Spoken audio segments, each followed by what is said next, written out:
नमस्कार, मैं योगेश राणा और बात करते हैं उत्तराखंड कांग्रेस की। उत्तराखंड कांग्रेस के ताजा हालात यह है कि एक चक्रव्यूह की रचना हुई है और इस चक्रव्यूह के केंद्र में कर्ण मेहरा है। अब सवाल यह है कि इस चक्रव्यूह के रचनाकार कौन है, इस चक्रव्यूह को रचा किसने है।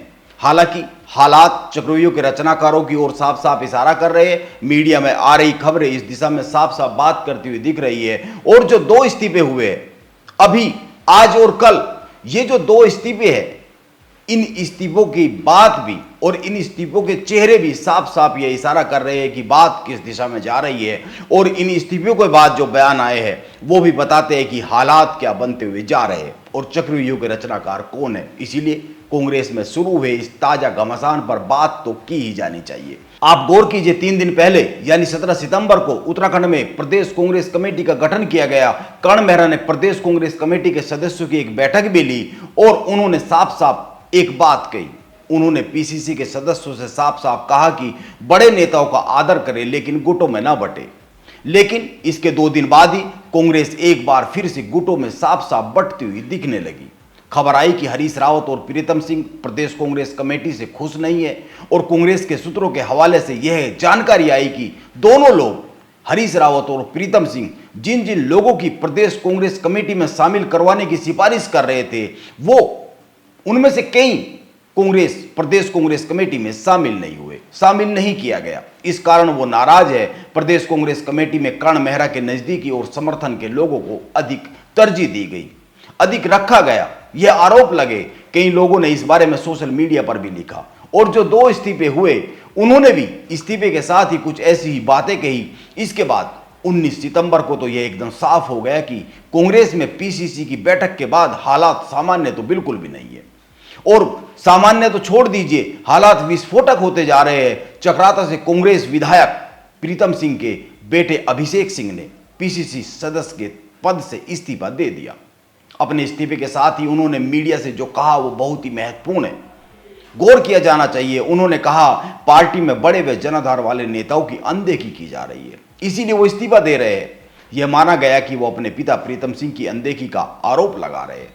गौर किया जाना चाहिए कि प्रीतम सिंह पीसीसी में नहीं है, उनके भाई चमन सिंह और बेटे अभिषेक को पीसीसी में रखा गया। यह गौर करने वाली बात है। और ध्यान में तो यह भी देने वाली बात है कि इसके अगले ही दिन यानी 20 सितंबर को, यानी आज, कांग्रेस के नेता और पिथौरागढ़ से विधायक मयूख बेर ने भी पीसीसी सदस्य पद से इस्तीफा दे दिया। और उन्होंने कहा जो लोग अपने बूथ पर ही कांग्रेस को नहीं जिता पाए थे, उन तक को पीसीसी सदस्य का अहम पद दे दिया गया है। उन्होंने साफ साफ कहा कि वो पीसीसी में सदस्यों के चयन को लेकर सहमत नहीं है। जो लोग पात्र नहीं है उन्हें पीसीसी बना दिया गया। अब यह तो साफ हो चुका है कि कांग्रेस में एक नया बवंडर उठता हुआ साफ साफ दिख रहा है। इसीलिए मौजूदा हालात पर चर्चा से पहले यह समझना जरूरी है कि कर्ण मेहरा क्या कह रहे हैं और क्या वो एक तीसरे खेमे के तौर पर उत्तराखंड कांग्रेस में उभरते हुए साफ साफ दिख रहे हैं। इस पर बात करते हैं। आप गौर कीजिए कुछ बातों पर। एक, यह जो प्रदेश कांग्रेस कमेटी बनाई गई है, इसमें 222 सदस्य रखे गए हैं और आरोप यह लग रहे हैं कि इनमें हरीश रावत, प्रीतम सिंह, गणेश गोदियाल के करीबियों को जगह नहीं दी गई है। कर्ण मेहरा शुरू से ही कहते रहे हैं कि इस बार पीसीसी के सदस्यों की संख्या बहुत कम रखी जाने वाली है। इसके बाद भी कर्ण मेहरा का मीडिया से कहना है कि अध्यक्ष के विशेषाधिकार होते हैं और इन विशेषाधिकार के तहत अभी 28 से 30 और लोगों को पीसीसी में शामिल किया जा सकता है। और जो लोग पीसीसी में नहीं शामिल हो पाए हैं उनको कोई अन्य महत्वपूर्ण जिम्मेदारी संगठन में सौंपी जाएगी, यह कर्ण मेहरा का कहना है। लेकिन इसके बाद भी कांग्रेस में घमासान मच गया है और कर्ण मेहरा के इर्द गिर्द एक चक्रव्यूह की रचना का काम शुरू हो गया है। ये जो 2 इस्तीफे हुए हैं ये इसी दिशा में बढ़ाए गए एक कदम के तौर पर देखे जा सकते हैं। इसीलिए कर्ण मेहरा क्या करेंगे और इस चक्रव्यूह से कैसे निपटेंगे, यह देखने वाली बात होगी। यह एक बड़ा सवाल है। और अंत में एक बात को और समझना बहुत ही जरूरी हो गया है। मौजूदा कांग्रेस के हालात को देखते हुए कांग्रेस के हाईकमान ने उत्तराखंड में कर्ण मेहरा पर भरोसा जताया। जिन लोगों पर पहले भरोसा जताया वो खुद को साबित नहीं कर पाए थे और विधानसभा चुनाव में पूरी उत्तराखंड कांग्रेस को गुटबाजी का शिकार कर हरवाने का काम कर बैठे थे। यानी साफ सी बात है, जब आपके पास मौका था तो आप उस वक्त खुद को साबित नहीं कर पाए, आप खुद को काबिल साबित नहीं कर पाए, आप नाकाबिल साबित हुए थे। अब कर्ण मेहरा को कमान सौंपी गई तो आप उनको भी काम नहीं करने दे रहे। एक साफ सी बात है, कर्ण मेहरा प्रदेश अध्यक्ष है तो उनको अपनी टीम अपने हिसाब से चुनने की आजादी तो होनी ही चाहिए। उनको अपने विजन के हिसाब से कांग्रेस के प्रदेश संगठन को तैयार करना है, लेकिन बाकी दो खेमे ऐसा होने देना नहीं चाहते। यह बात बार बार उभर कर सामने आ रही है। मीडिया की रिपोर्ट और कांग्रेस के अंदरूनी सूत्र इस बारे में बार बार बात कर रहे हैं। आप एक बात को समझिए, जो कांग्रेस को जिताने में नाकाबिल साबित हुए हैं, इसके बाद भी उनको कांग्रेस के मौजूदा नेतृत्व के काम में हस्तक्षेप चाहिए। मौजूदा कांग्रेस का जो प्रदेश का हाईकमान है उस पर कमांड चाहिए। अगर उनमें बहुत ही काबिलियत होती तो यह नौबत ही नहीं आती कि उत्तराखंड कांग्रेस की कमान कर्ण मेहरा को सौंपी जाती। यह एक सीधी सी और साफ साफ से समझ में आने वाली बात है। और हम दूसरी एक बात की बात करें तो यह कर्ण मेहरा के लिए बहुत ही महत्वपूर्ण वक्त है।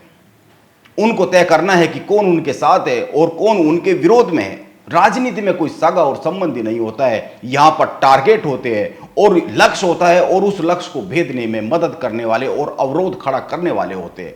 दो ही श्रेणी में बटे हुए लोग होते हैं राजनीति में। ध्यान में रखना जरूरी है कि राजनीति में कोई तटस्थ जैसी व्यवस्था नहीं होती है।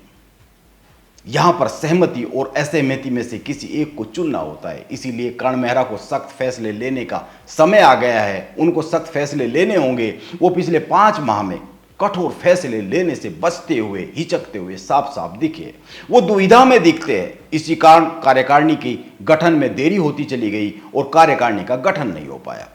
आरोप लगते रहे कि कार्यकारिणी छोटी होने की वजह से बहुत सारे लोगों को इसमें समायोजित नहीं किया जा पा रहा है। इसीलिए यह सही मौका है वो तय करे, जो उनके साथ है वो सीमा रेखा के भीतर है और जो उनके साथ नहीं है वो सीमा रेखा के बाहर है। और ध्यान में रखना चाहिए कि सीमा रेखा भी खुद कर्ण मेहरा को ही खींचनी होगी।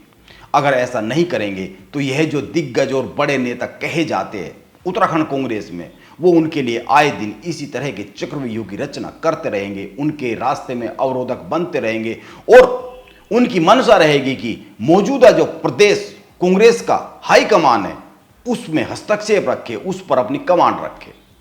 एक और बात, कर्ण मेहरा को कांग्रेस में तीसरा गुट नहीं बनाना है, उनको बाकी 2 गुटों को निपटाना है। यह समय की जरूरत है और वक्त की मांग है ये, क्योंकि कर्ण मेहरा को किसी तीसरे गुट की जरूरत नहीं है। उत्तराखंड में पूरी कांग्रेस की जरूरत है, तभी वो अपने राजनीतिक लक्ष्य को पा सकने में कामयाब होते हुए दिख सकते हैं। अब फैसला कर्ण मेहरा को करना है, क्योंकि समय उनकी ओर मुंह किए खड़ा हुआ है। नमस्कार, आप बने रहे मेरे साथ।